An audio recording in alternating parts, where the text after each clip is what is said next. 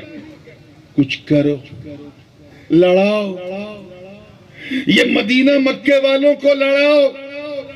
جب تک یہ لڑیں گے نہیں، ہم آگے بڑھیں گے نہیں. یہ فارمولہ بہت پرانا ہے.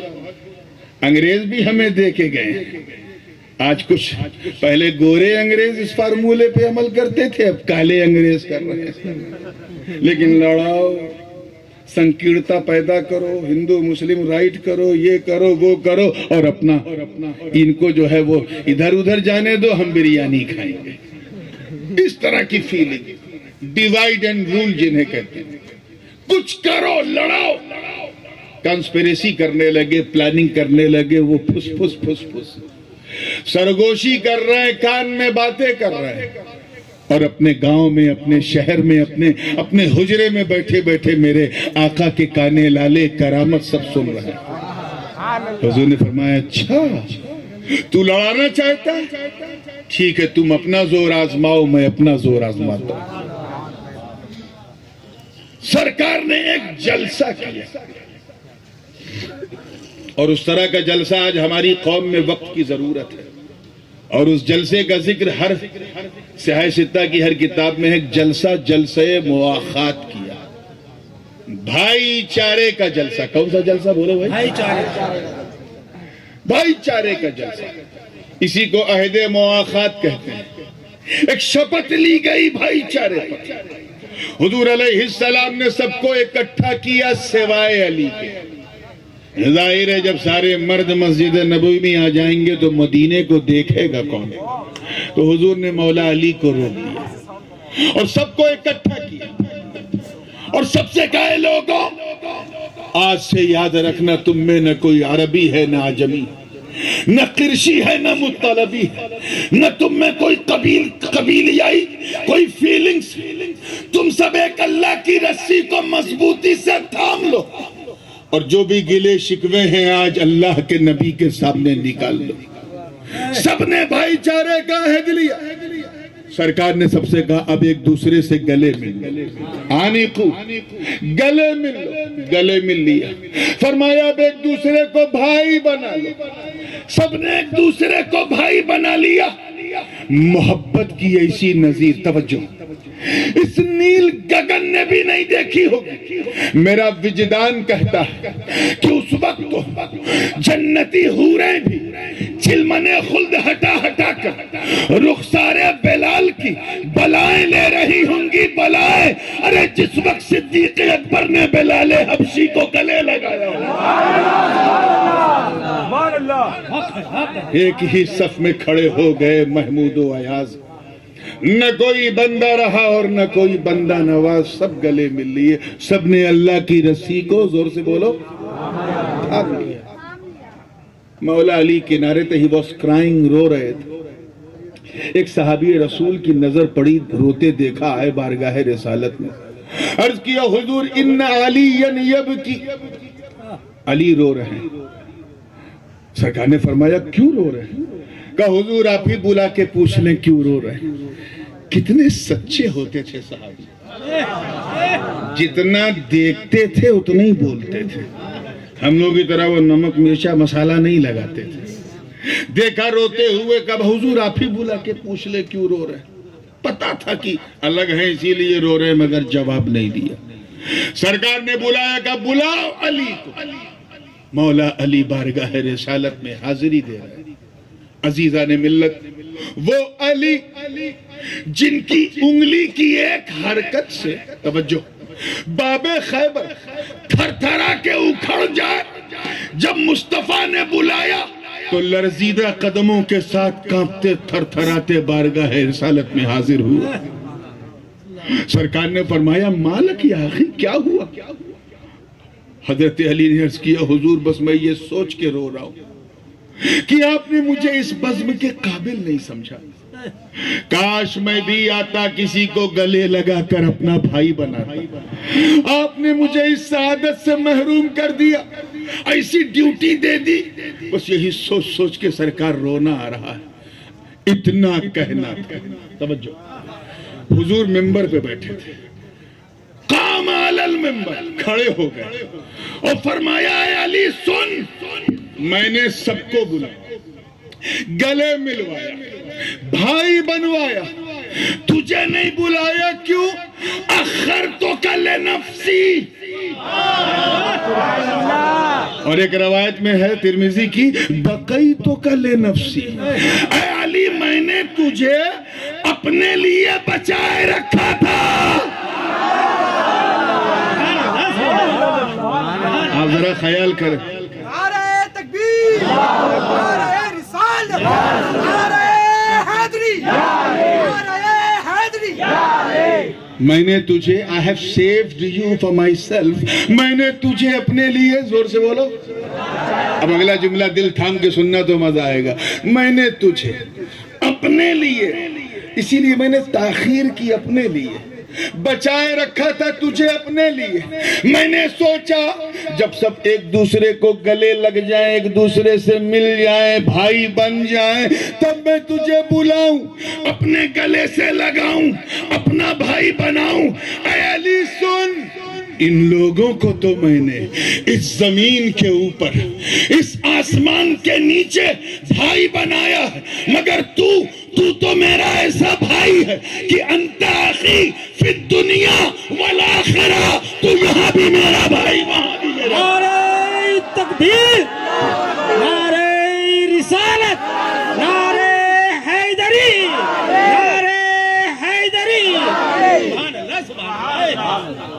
بہت خوب بہت اور سن، کیا بات ہے. رہا سوال اس کا تو رو مت، رو مت. انت منی، حضور فرما رہے انت منی بمنزلت ہارون من موسیٰ ولیکن لا نبی بعدی. تو میرے نزدیک ایسے ہی ہے جیسے ہارون موسیٰ کے نزدیک. بس ہارون نبی تھے اور میرے بعد کوئی نبی نہیں ہوگا.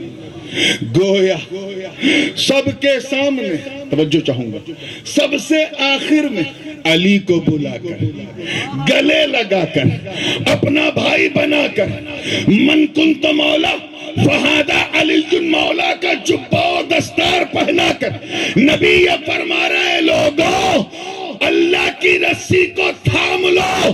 وہ اللہ کی رسی کوئی اور نہیں، میں ہوں اور میرا بھائی علی. سبحان اللہ سبحان اللہ. اور اس کی تصدیق حضرت ابن عباس سے بھی ہوتی ہے رضی اللہ تعالیٰ عنہما، سید المفسرین ہیں. فرماتے ہیں کہ میں نے خود عرض کیا حضور سے کہ آپ پر میرے ماں باپ قربان، یہ اللہ کی رسی کون ہے؟ Who is the rope of Almighty Allah؟ سرکار نے فرمایا سن یا ابن عم، سنو اے میرے چچا زاد بھائی سنو. اللہ تم نے پوچھا اللہ کی رسی کون ہے تو سنو. والذی نفس محمد بیدی، قسم ہے مجھے رب کی عزت کی جس کے قبضہ قدرت میں محمد کی جان ہے، اللہ کی رسی کوئی اور نہیں. انی حبل اللہ حبل ممدود من الارض الى السماء، اللہ کی رسی میں ہوں جو زمین سے آسمان تک تنی ہوئی. سبحان اللہ سبحان اللہ. مطلب صاف ہے کہ اگر تمہیں اللہ کی رسی کو تھامنا ہے تو دامن پاک رسول تھام لو، بے شک مضبوطی سے تھام لو.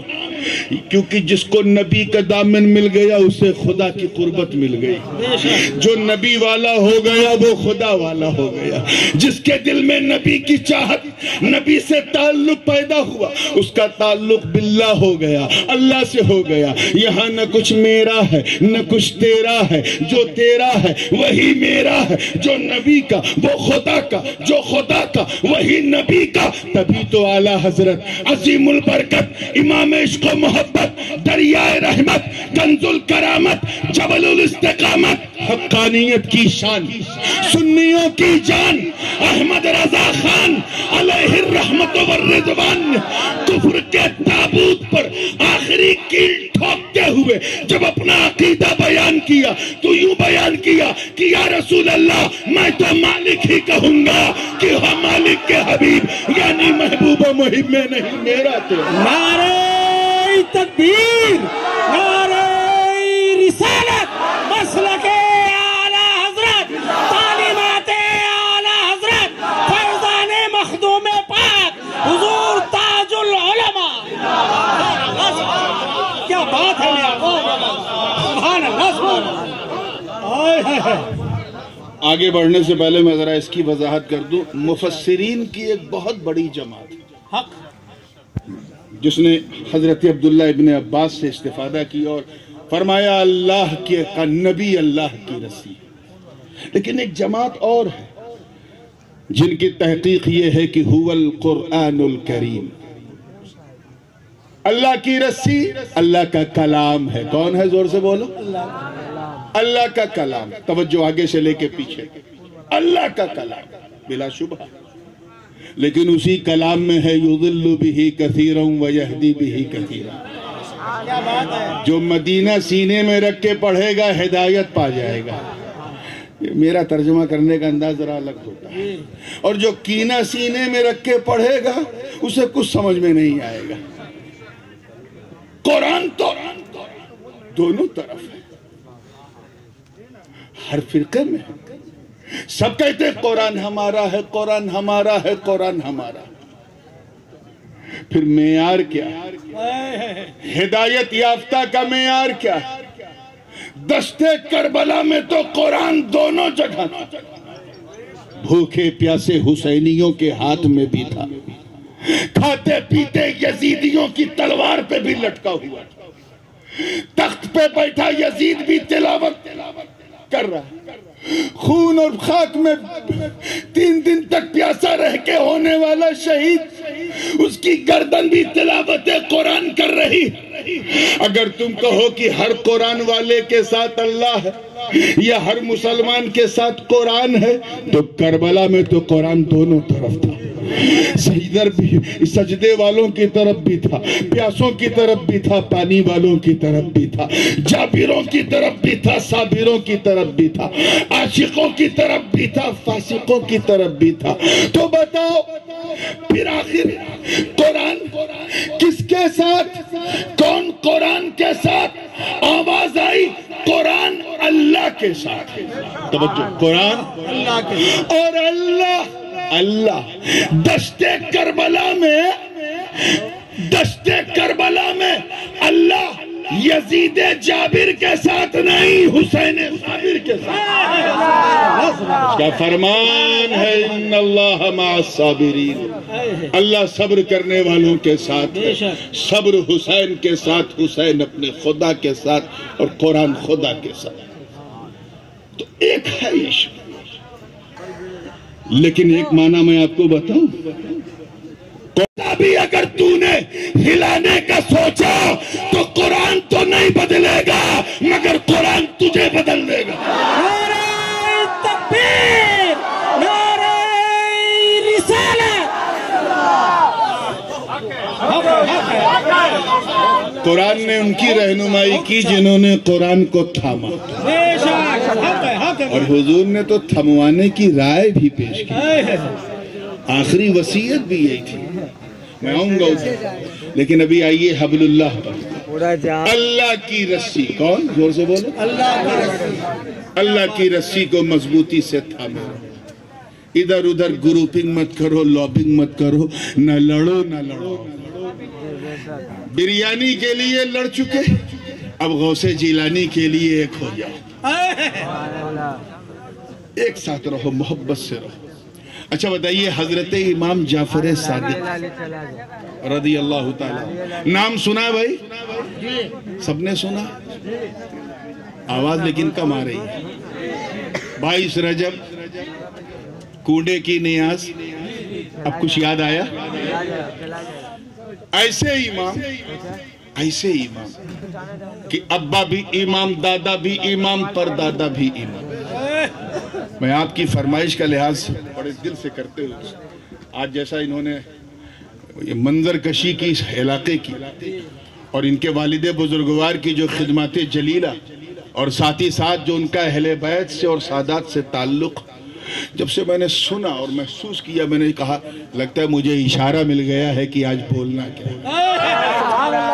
آئیے توجہ کے ساتھ، امام جعفر صادق، ابا بھی امام، دادا بھی امام، پردادا بھی امام۔ ایسے امام، غور سے سنیے گا، کہ بیٹا بھی امام، پوتا بھی امام، پرپوتا بھی امام، اوپر بھی امام ہی امام، نیچے بھی امام ہی امام۔ آپ کا نام صادق نہیں تھا، صادق کا مطلب ہوتا سچا، ستیہ وادی۔ آپ کا نام محمد جعفر تھا۔ صادق اس لیے کہتے تھے کہ اپنے تو اپنے دشمن بھی کہتے تھے یہ سچا بندہ۔ میرا جی چاہ رہا ہے اس سے پہلے کہ میں جن کی وجہ سے میں نے ان کا نام لیا ہے وہ واقعہ پیش کروں، ان کو صادق کیوں کہتے ہیں اس کی ایک نظیر آپ کے سامنے رکھنا چاہ رہا ہوں۔ ایک دن اپنے نانا جان علیہ السلام کے منبر سے اتر کے سرکار کے مواجہے میں کھڑے ہو کے سلام پیش کر رہے تھے۔ کون؟ امام جعفر صادق۔ ایک آیا، اچھا اس ٹائپ کے لوگ اس زمانے میں بھی تھے، ایک آیا، اس نے کہا حضرت اندر کون ہے؟ کہا اندر حضور علیہ السلام ہیں اور ان کے 2 ساتھی ہیں، ابو بکر و عمر رضی اللہ تعالیٰ عنہما۔ کہا اچھا یہ بتائیے کہ ابو بکر صدیق حضور کے نزدیک کیسے تھے؟ آپ سوچئے اس جگہ یہ سوال پوچھ رہا ہے جہاں کے بارے میں اقبال نے کہا تھا کہ نفس گم کر دمی آیت جنید و بایزیدی جا، کہ یہاں جنید اور بایزید جیسے اولیاء اپنی سانسوں کو روک کے آتے ہیں تاکہ سانس کی آواز سے حضور کے مزاج لطیف کو تکلیف نہ ہو۔ وہاں یہ سوال کر رہا کہ ابو بکر حضور کے نزدیک کیسے تھے؟ انہوں نے اوپر سے نیچے دیکھا، گویا ان کی نگاہیں کہہ رہی تھی وہ کیسے تھے وہ تو میں بتاؤں گا، تو کیسا ہے وہ سمجھ میں آ رہا ہے، تجھے یہی جگہ ملی تھی پوچھنے کے لیے، وہ میں سمجھاؤں گا کیسے تھے۔ ہم اور آپ ہوتے تو بڑا لمبا چوڑا جواب دیتے، ایسے تھے کہ کبھی ساتھی نہیں چھوڑا، مکے میں بھی ساتھ رہتے تھے، مدینے میں بھی ساتھ حضور کے خسر تھے، بدر احد خیبر خندق میں حضور کا کبھی ساتھ نہیں چھوڑا، ایسے تھے۔ رات ختم ہو جاتی لیکن بات، زور سے بولیے، بات نہیں ختم ہوتی، لیکن وہ امام ابن امام ہے، توجہ رہے۔